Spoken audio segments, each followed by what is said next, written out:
Us is a pretty fantastic horror movie. It was written and directed by the amazing Jordan Peele. It's got humour, spooks, tension, an incredible score, and a pretty ambiguous story.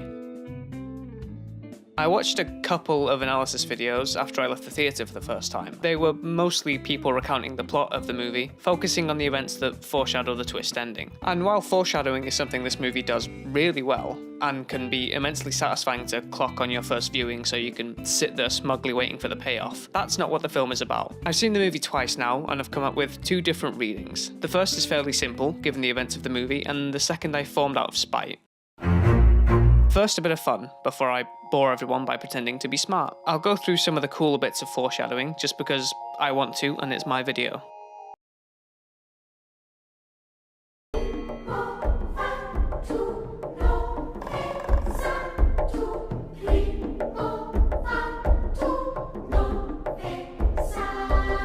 The whistling is one of the first things. Apparently it's Itsy Bitsy Spider, although honestly in my two viewings I couldn't actually hear the tune. I've been a musician for 9 years and I can't recognise Itsy Bitsy Spider. Huge oof there, my guy. However, that particular song does make sense. She steps inside the hall of mirrors and down comes the rain. She descends like that dumbass spider in the song into the drain. She also fixates on a little spider next to a bigger fake spider. So that all connects and means something. Not entirely sure what that is, but this isn't the arachnid interpretation now, so just fuck off, alright? The ambulance Jason uses to keep himself safe from the darkness is what helps them get away at the end, though now he feels that the darkness may have crept inside. And finally, this bit's just for me, but as Adelaide descends into the underground, I got some serious Silent Hill flashbacks. The white sterile walls snaked with rusted pipes that give way to the escalator, which is lit with burnt oranges and bitter yellows. It's bloody marvellous. Okay, so all that aside, what is the movie about? What does it mean? Well, my first kind of mundane reading of the characters is that it's a nature versus nurture metaphor.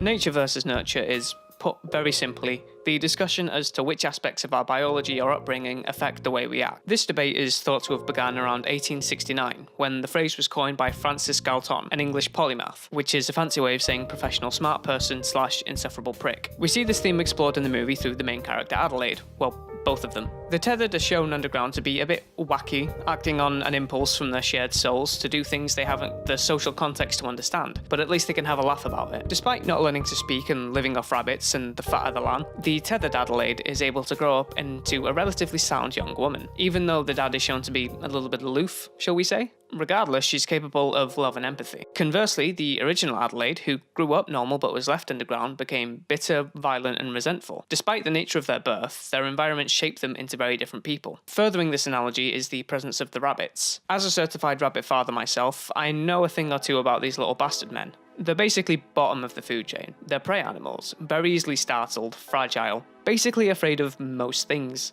Me. But give that little shit some love and affection and they become just the most adorable and loving pets you could imagine. These little glass babies will drop their guard around something 50 times their size that could easily kill them because they've learned to love and socialise. The rabbits are, I guess, an extension of the tethered. Jason takes one with him at the end, next to the crystal geode that he used to kill the wine mum. And there's a real mixture of innocence and brutality to the imagery here that's super well executed. He specifically takes a white rabbit, which traditionally symbolise love, tenderness, and magic, funnily enough. I guess the kid has a future as a magician. Like I said, that's kind of a plain, surface level reading. I wanted to go deeper into doppelgangers and what they symbolise, since they often embody several different aspects of ourselves. Sometimes it's the fear of what we are, or the fear of what we will become, but I wasn't able to find any consistent ways to analyse the characters through this kind of framework. And since I'm not a very smart person, I was going to leave it there, until I saw that Breitbart, which is what happens when the phrase "I'm not racist but" fucks Katie Hopkins, also published a review of Us, and how it's a warning about socialism. Charlie,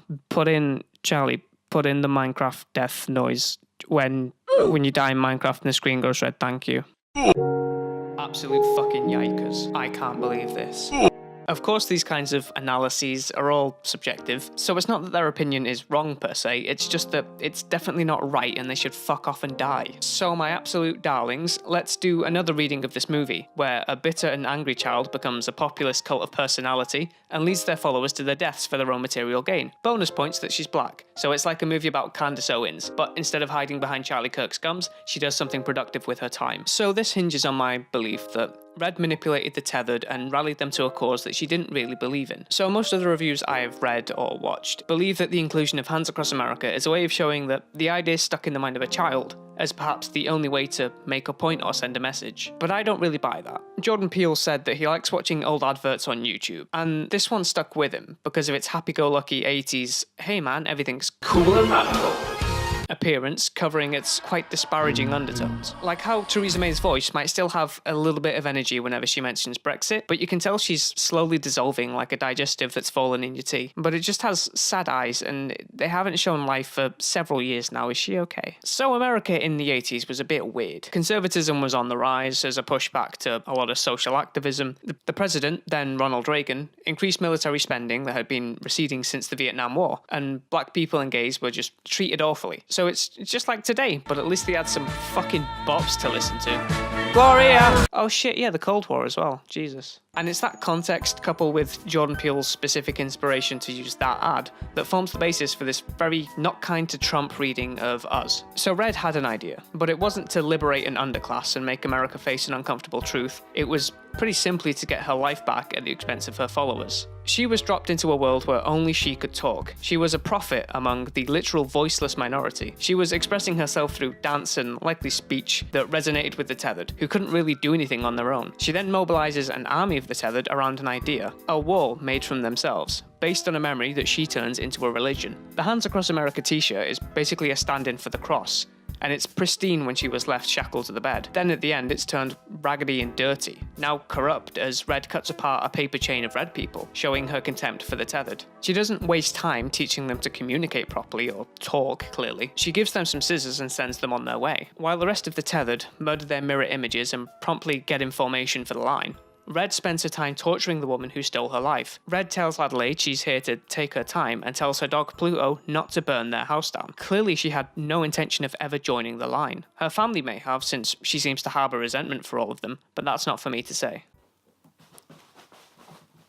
Oh, the rabbit's coming to do some voiceover. What do you have to say? Please don't shit on the pillow. Hey. So while what happens after the final shot doesn't really matter, I'm going to do a bit of speculation here.